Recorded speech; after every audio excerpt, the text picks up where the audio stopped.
Our passage this morning comes from the 37th chapter of Genesis. This chapter begins with an introduction that suggests it might originally have been a separate work.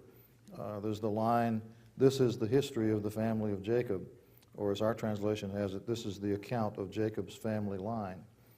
But Genesis has been about Jacob's family since chapter 27, where Jacob deceives his father Isaac and takes the blessing and birthright that should have belonged to Esau.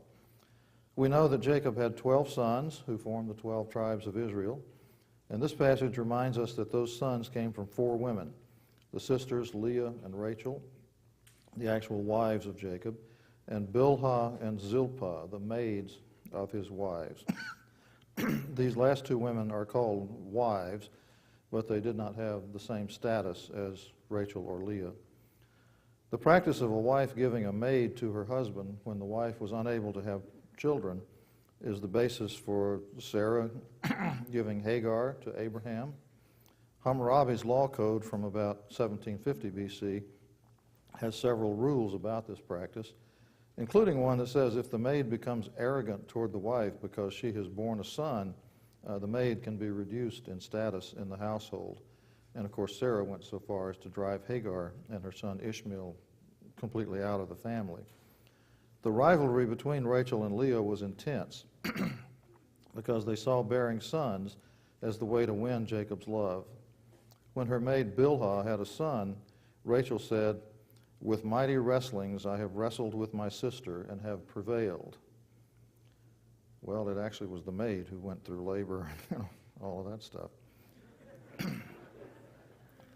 Dan and Naphtali were the sons of Bilhah, while Gad and Asher were the sons of Zilpah.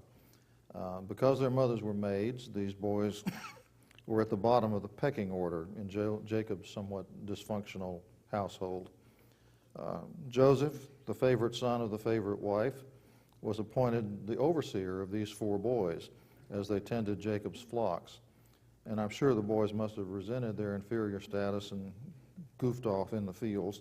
So Joseph reported them. He had to do it, but it certainly didn't make him popular with his brothers. Nor did it help matters when Jacob presented Joseph with a special robe. What exactly it looked like, we can't tell. Coat of many colors, robe with long sleeves, ornate robe.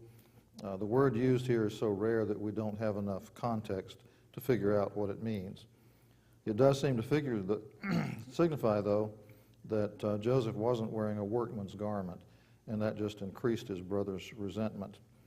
They felt he was lording it over them. And then he told them about his dream. Sometimes seems that Joseph thinks, what can I do now to make my brothers more jealous of me? Let's read the passage, and I hope I can get through it. Let's read the passage as we have it in our bulletin.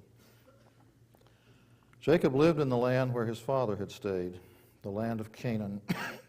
This is the account of Jacob's family line.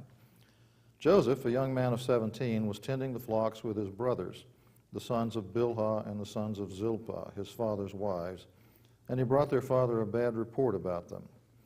Now Israel loved Joseph more than any of his other sons because he had been born to him in his old age, and he made an ornate robe for him.